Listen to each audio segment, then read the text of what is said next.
It's day 3 of our adventures and it's 1:33 p.m. Somebody's still struggling with their shoes. She has a brand new outfit. They're looking very nice. Are you ready to explore some London and take more pictures? Yes. Okay.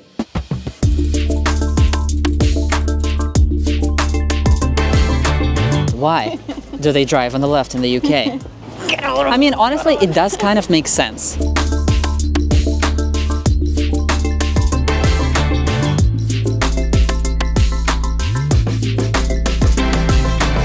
We just literally Googled brunch on Google Maps, and this place called Scarlet Green came up with very good reviews. Should take us maybe 10 minutes to walk. Hopefully our brunch will be good. And then we'll proceed with exploring other places in London.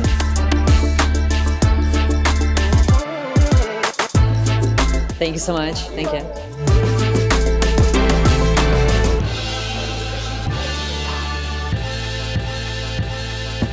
We are seeing that, cars are driving on the left, and naturally we wondered, why the most expensive tour guide in the world? Why do they drive on the left in the UK? So actually this tradition dates way back to ancient times. Historically, people traveled on the left to keep their right hand free because majority of people were right-handed. This allowed them to defend themselves with swords or weapons when passing others, especially on a horseback. Mm-hmm. So in medieval times, knights and travelers would pass oncoming riders on the left so they could use their right hand to engage in combat if necessary. And this practice continued into the era of horse-drawn carriages and eventually became formalized in law. So yesterday when we drove on the left, we could have engaged in a sword combat, in a sword fight. With your right hand, you could be like, get out of I mean, honestly, it does kind of make sense. 90% of people, I think, are like right-handed, so that kind of makes sense. But it's weird that it was not adopted anywhere else. Well, actually, speaking of which, many countries that were once part of the British Empire adopted this practice, which is why several nations like Australia, India, and Japan still drive on left. See, I was right. In Japan, they do drive on the left. But it's so interesting, like how Canada never... Canada's like, I'm kind of lost. No, we love Canada. No, we love, of course. We're Canadians, after all. Yeah, exactly.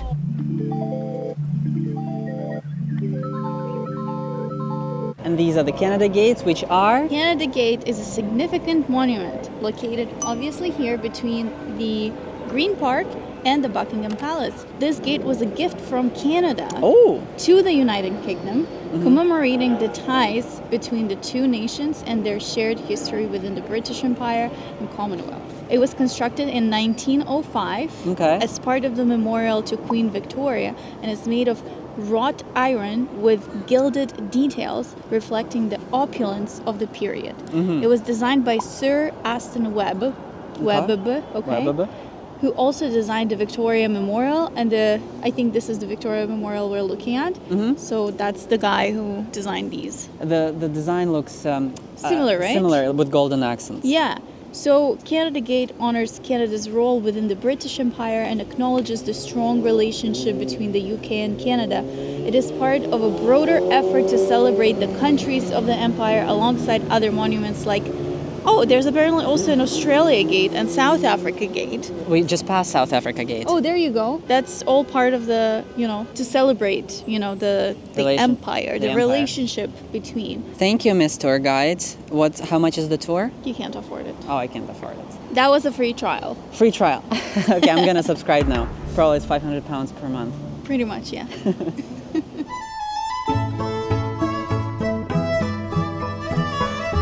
Now, the most expensive tour guide in the world. Can you tell us a little bit about the Buckingham Palace? Sure thing. So, this is the official residence of the British monarch in London and a key symbol of the British monarchy. Obviously, it's built in 1703, so this thing is really old. As a townhouse. It was a townhouse. It was a townhouse for the Duke of Buckingham. Wow. So fancy. And you know what sizes of townhouses right now we have? Yeah, I know. Not like this. It's probably just like the size of the pillar. Thanks, Duke Buckingham. It was later acquired by King George III. He was like, "Hey, can I just buy it?" So he bought it. Okay.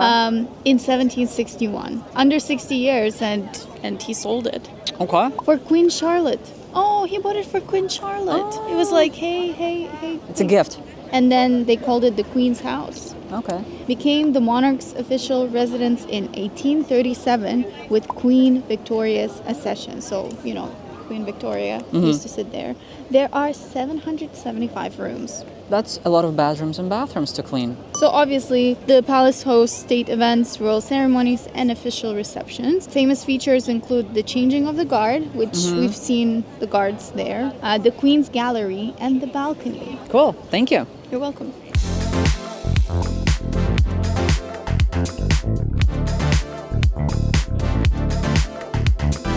Now back to the most expensive guide in the history. Tell me all about the Big Ben. Big Ben is one of London's most iconic landmarks. Duh, obviously. Actually, many people mistakenly refer to the entire clock tower by this name. In fact, Big Ben, in its nickname for the Great Bell, housed within the Elizabeth Tower. Okay. Which is the official name of the clock tower located in the north end of the Palace of Westminster. A couple of key details. It was completed in 1859. It was designed by Augustus Pugin. Good designer. Good designer, kudos to you. And it stands about 96 meters tall. So the tower, the entire thing, was renamed Elizabeth Tower in 2012, actually, in honor of Queen Elizabeth II's Diamond Jubilee. Big Ben is part of the Palace of Westminster, home to the UK Parliament. Okay, cool. I think that really That's it? sums up my history lesson today. We are on our way to the Shard. We're walking through some, I would say, real parts of London, and it definitely feels like, I don't know, different, right? Like, I feel like this part of London feels more real, more like, oh, this is where people work, this is where people live, like locals, away from extravagant tourist Absolutely. attractions. Crazy. Crazy chaos. I honestly want to know how locals feel about the touristic aspect of London. Like, do they hate it? Do they mind it? Are they okay with it? Yeah, and London, I think, as a city needs to balance its needs well between the needs of the locals and the needs of the tourists. I guess tourists bring in a lot of money while locals, live here and make the country and make everything kind of work. We're actually very close to the Shard, and we just stumbled upon the King's College of London, right? Correct. And good thing I have my very own most expensive tour guide in the world. So tell me briefly about the King's College of London. So this is actually one of the most prestigious institutions in London. It was founded in 1829 by King George IV. Couple of key points here. This college has 5 campuses scattered across London, and I think we are currently in the Guy's campus. Thomas Guy. He was Philanthropist, initially made his own money by selling Bibles. Yeah, he was a bookseller. He's best known for founding Guy's Hospital. I think it's this is where we're at, but I believe now it's a campus. So Yeah. correct us if we're wrong. Right. Okay. He was a very interesting figure. Apparently, he didn't leave enough money for his own family. His family disowned him, well, after his death, because he left £200,000 for the development of the hospital, which was the largest contribution or the largest donation of the 18th century. So he was a very rich man, but yeah, he contributed pretty much everything to the development of the hospital. Okay, so let's try to get to The Shard. the top of the Shard. There. There. And I think we've arrived to the Shard viewing gallery. Oh no. Sorry, we have now reached capacity for today.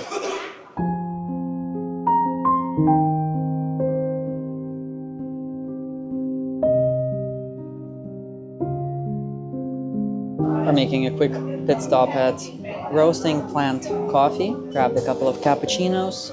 Just trying to get warm and trying to decide what to do with the rest of our day because it's getting dark and London Bridge is just nearby, so going to cross it and then most likely going to get some dinner. Then we are going to hit a mall. We're basically looking to walk somewhere indoors where it's warm. Roasting Plant Coffee, not too bad. The only thing is that this company is from New York City, where we're looking for an authentic British experience, and we've gotten an authentic American experience.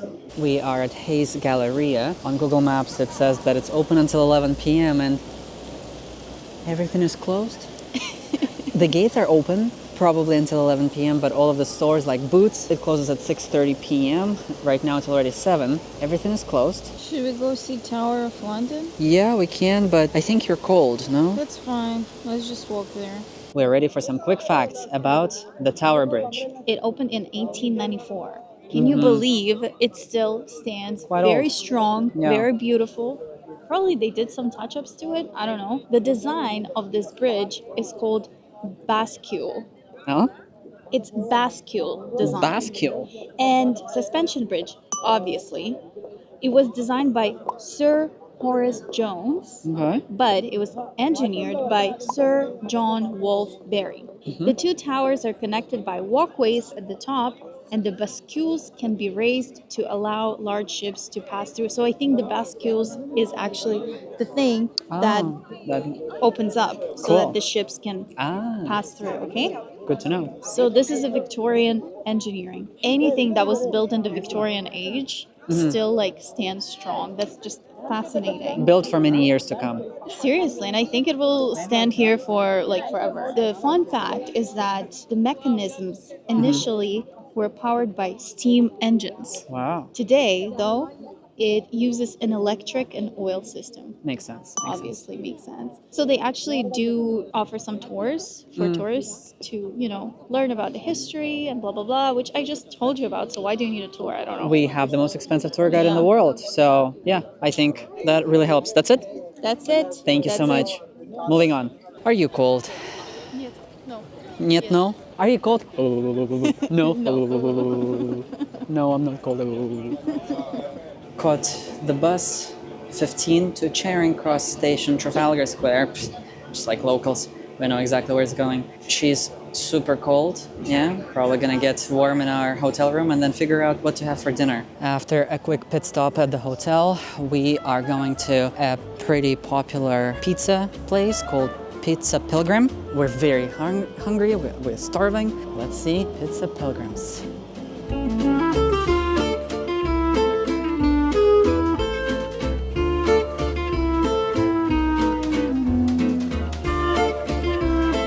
Just look at this.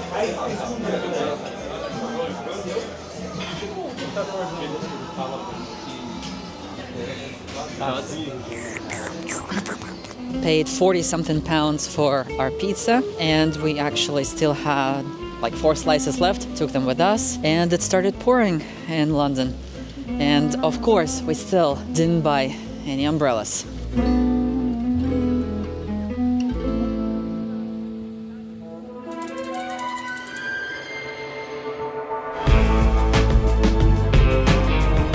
The lady's ears off.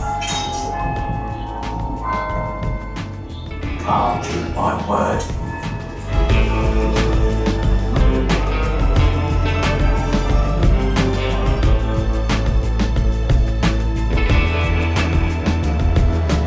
Last night in London, basically until the next time. Yeah.